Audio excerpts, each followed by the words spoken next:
Hello and welcome to the EVs and Beyond podcast. I'm your host, Richard Edwards, and welcome to one of our new format podcasts. So you can actually watch this podcast in video as well if you want. So if you're listening on the podcast itself, head over to the EVs and Beyond YouTube channel, and we've got some great content over there, reviews and all sorts of cool road trip stuff. But also you can watch this in video, and there's a little more in the video. There is some other shots, and it's another cool way to watch these interviews. This podcast also aligns with a story, the cover story for that matter, in the September issue of the EVs and Beyond magazine. So I'm going to bring in our guest now. Our guest today is here to talk to on a bit of a performance-related topic, I guess, if I bring into the stream here. Greg Clarke. Now, Greg is the general manager of Porsche New Zealand, who, if you guys have read our stuff before, is responsible for one of my favorite EVs on the road, the Cayenne. Thank you for joining us, Greg. Good morning, Richard. Thank you for having me here. That is such a wonderful car. You're incredibly lucky to have the chance to drive that, I'm sure. Oh, yes. The Cayenne has been a revelation for us. To be fair, it has been incredibly well received in New Zealand, and as anyone who's driven the car will know, it is a true Porsche, a performance sports car. Mm-hmm. But it's really just kind of the tip of the iceberg for Porsche in regards to electric vehicles. I mean, it's not the first plug-in car you guys have had. You have had plug-in cars before in the Cayenne, I believe. Yeah, so we've had plug-in hybrids for some time with the Porsche Cayenne e-hybrid, and we've got a number of Cayenne models with e-hybrid technology, and also the Panamera range has some hybrid models within that. So we've had, if you like, the plug-in hybrids for some time, but obviously the Cayenne was a real game changer in the move for us. We launched that car in New Zealand at the beginning of the year. Worldwide, they've sold over 20,000 units within the first 6 months of the year, and in New Zealand alone, we've got 82 on the road this year up to the end of August. So that's quite impressive when you think the value of the car starts at, or the price of the car, starts at $173,000 and goes north of that. So it is quite an achievement, and you did right. It is the beginning of a number of new Porsche products that will move to completely electric vehicles. It's already been publicly announced internationally that the next generation of Macan, our small SUV, will be a full electric vehicle. So we are just starting this journey relatively, but I think it's a journey that will continue for some time. Mm-hmm. I know a whole pile of other car enthusiasts are pretty excited about the kind of the Taycan's twin that's landing now. I'm not sure if they're already here yet, but the Cayenne Cross. Can you tell us a little bit about that? Yeah, so the Cayenne Cross Turismo is effectively the same base vehicle, but instead of having, for want of a better term, more of a hatchback look or a sportback look, it has actually got more of a station wagon appearance at the back of the car. So it allows a little bit more headroom in the rear of the car and a bit more luggage space. The vehicle is also a little bit higher off the ground, so it's a bit more practical, if you like, for depending on the usage. We've got our very first one in the country now, and we will be seeing probably, I imagine by the end of the year, we'll have 10 to 12 of those in the country, and proving very popular. Mm-hmm. Yeah, every car, and I think this is a solid rule in the automotive space, is cooler in station wagon form. Yeah, well, if you think we've seen that trend change massively over the years. If you go back to the 90s or so, station wagons weren't that popular in a lot of ways, but then particularly in the luxury sector with the Audi Avant model range, even now if you look at a lot of the Audi products, the sports products, the RS6, for want of a better term, is a station wagon type look car. So they suit the Kiwi lifestyle. Let's be honest, we love SUVs and we love lifestyle vehicles that are practical. Mm-hmm. I'm going to add a little bit of a video that we did to the shot here of that Cayenne. I mean, has it been a hard sell to New Zealand customers? I mean, what kind of person is coming in and buying a Cayenne? Are they existing Porsche customers? Yeah, we've arranged. We've got new customers to the brand. We've also got existing customers, and they've come from a large cross section We've had people come from other electric car brands to the Porsche brand with the Taycan. If I'm absolutely honest, people have come from a number of areas. And of course, in our sector of the market, quite often it isn't the client's only vehicle. So they may also have, for one of a 911, say, for example, something that's more of their weekend toy. So they can have the 911 for the weekend, the Taycan during the week, or arguably, I think the Taycan Cross Turismo during the week, especially if they've got some stuff to carry. Do you think buyers are going to continue to shift electric in this space? I mean, what are the advantages for a high-end sports car in going electric? Well, the great thing we found with the Taycan, and with Porsche starting the fully electric car journey with the Taycan, it is effectively, as I describe it to a lot of people, a four-door electric 911. It is an absolute performance car. You drive that car and you realise you can actually have a performance car that is electric.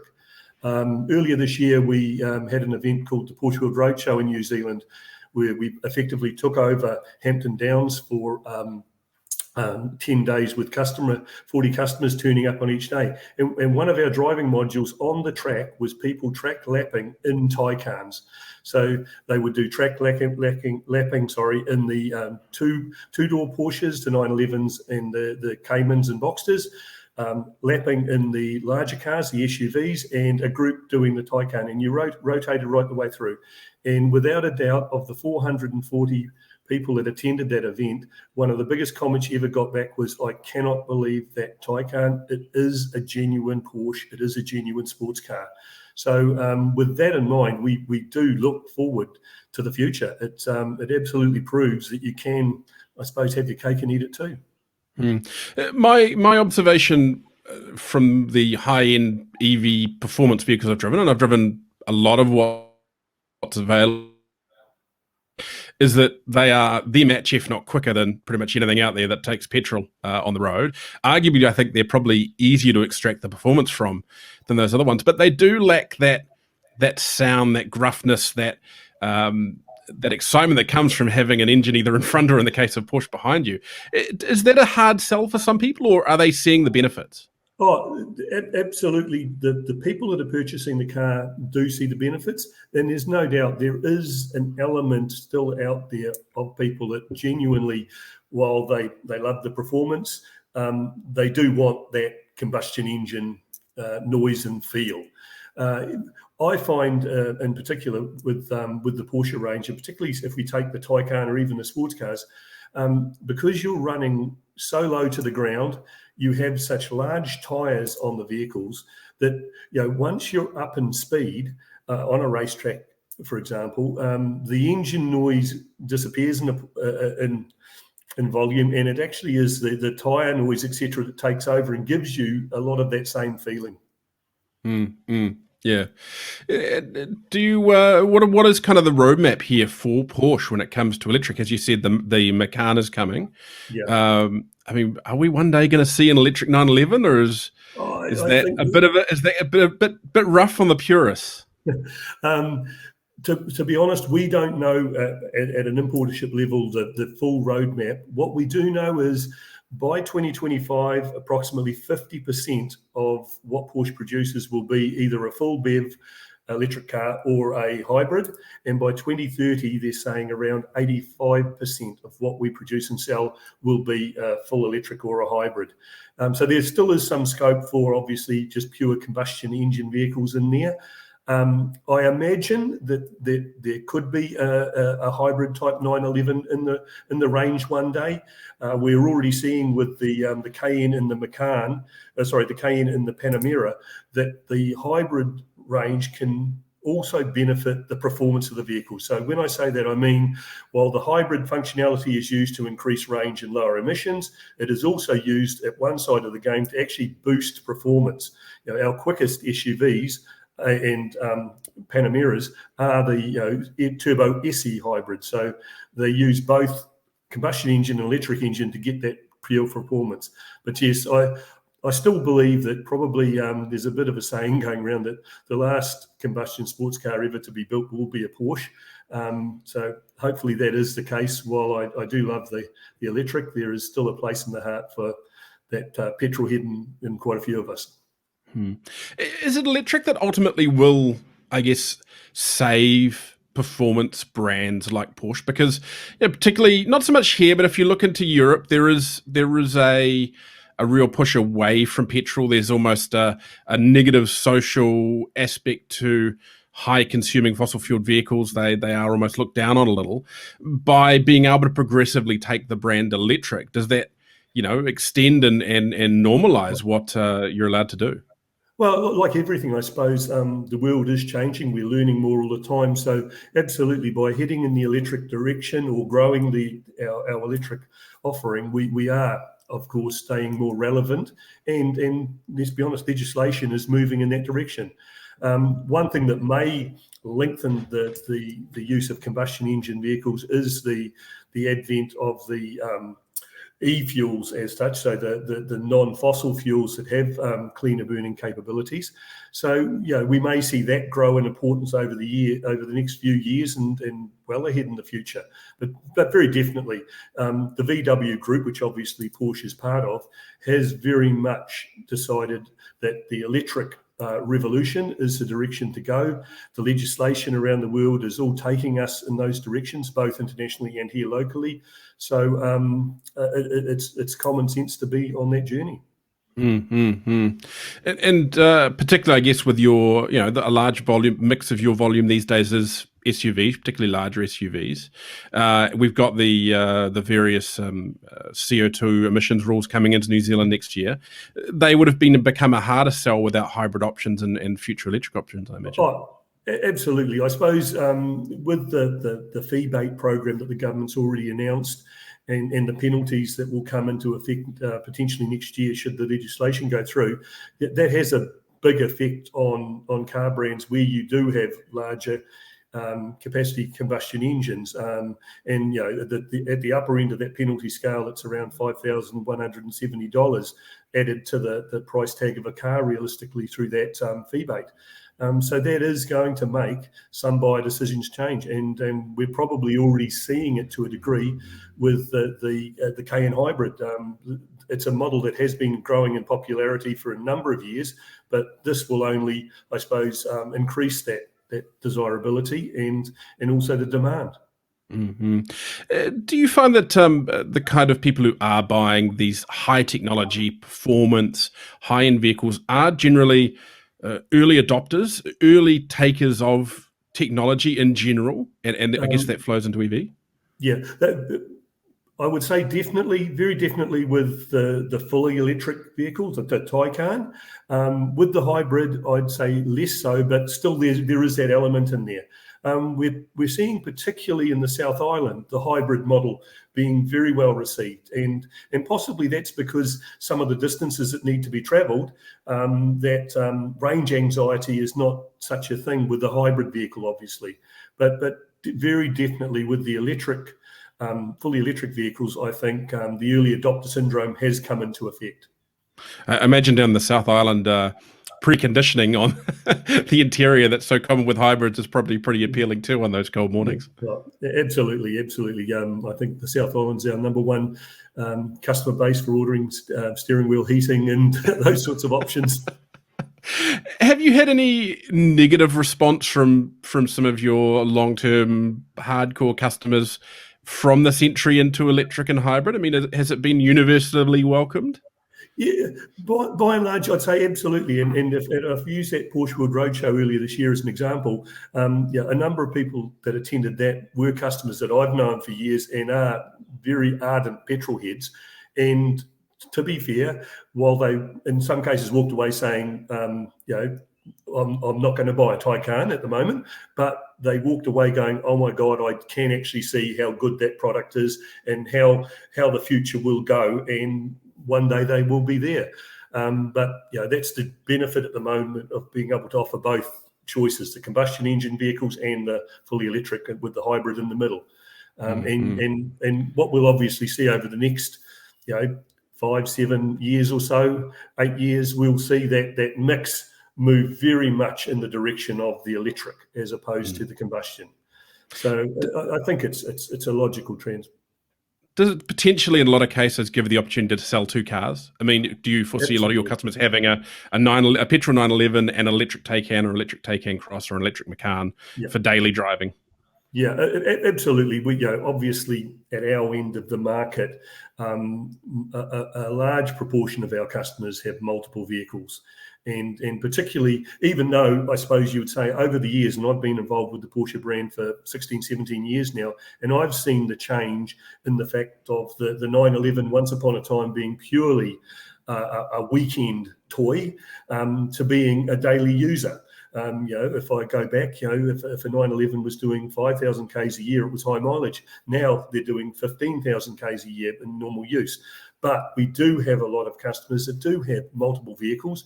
And so it gives them the advantage in the ability to have maybe a hybrid or a combustion vehicle if they're traveling those extra distances at the moment, and Taycan for more shorter journeys or journeys that don't require so much planning around charging. But that will change also over time as the public charging networks improve and change. Yeah.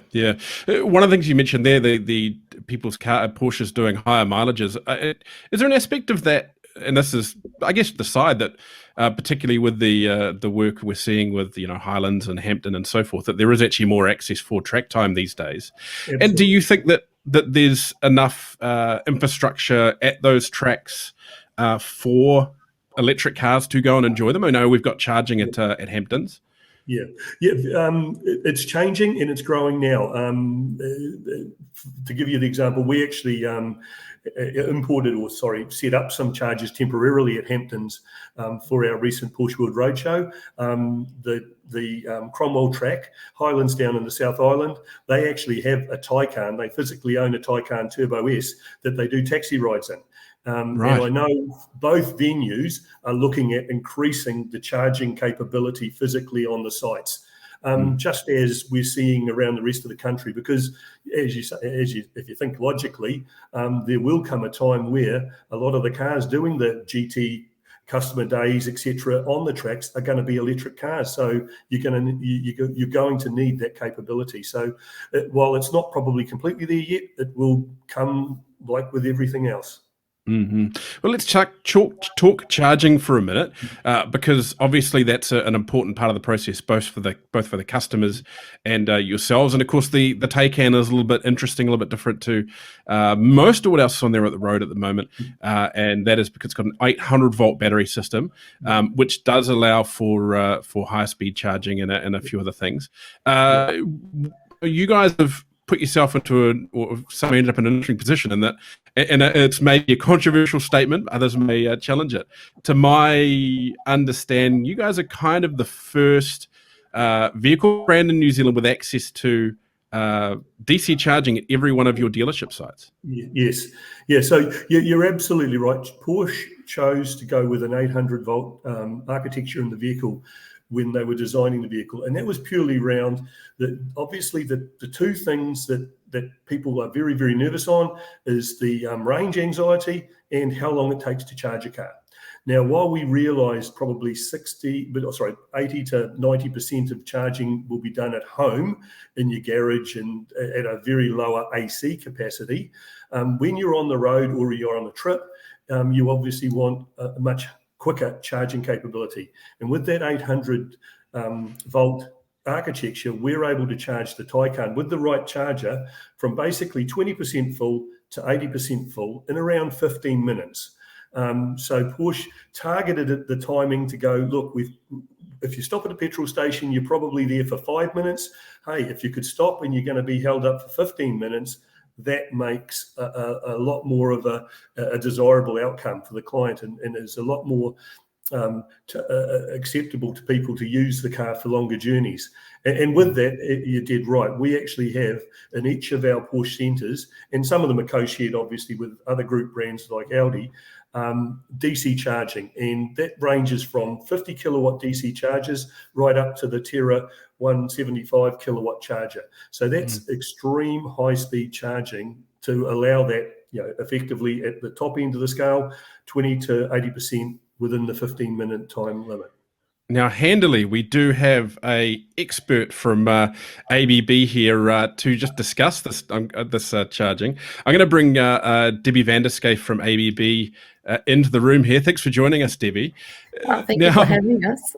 Now, for the nerds in the room, we need a little bit of charger porn here. Can you tell us about these Terra 175 chargers that are starting to arrive on forecourts around the place? They're a pretty cool unit, aren't they?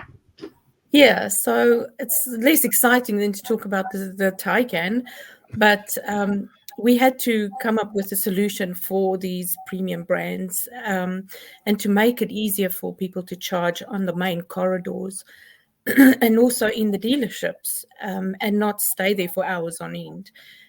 So what ABB has done is designed the high power charger, which is basically 2 units. One is the power cabinet. And if you think about it, it's like a petrol station. You have the tanks underground and you have the bezels or the Bowsers. The Bowsers up on the forecourt.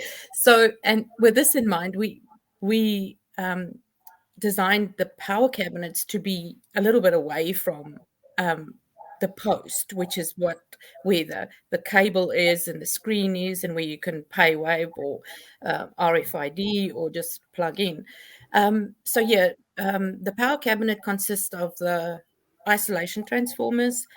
It also consists of the power modules, and then in the post itself is just the screen, maybe the liquid pump that allows the pumping of the liquid cooled cable, so that it is a lot more user friendly, really, without having a big massive power cabinet included into the post, and then with a little bit of modularity built into it, you can change that easily from a 175 kilowatt by just adding another power cabinet to the same post, and you can actually charge at 350 kilowatt.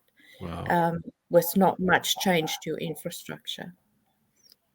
So not as exciting. And that modularity is great.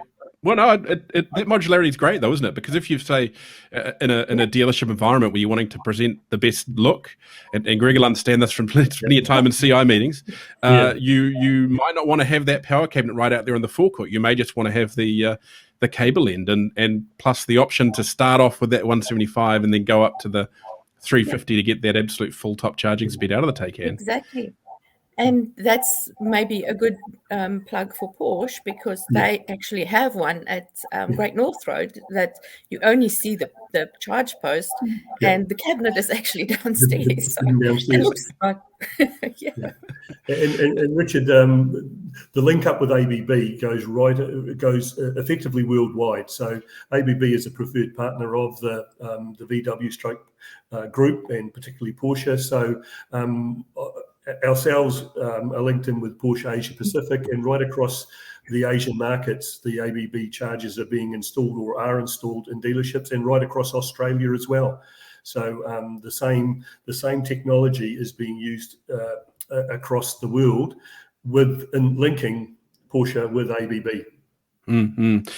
Why do you need a DC fast charger at a dealership? I mean, are customers visiting? Is it for a quick turnaround during service? What's the usage case on those units?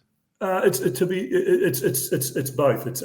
We want to have the ability for customers to just pop in and get a charge while they come into the dealership. You've got cars that are being serviced that may need a charge, and you've also got obviously new vehicles being prepared all the time that need to be charged. So while you won't always be charging on a high-speed DC charger, having the ability and the option there is a great benefit to the client.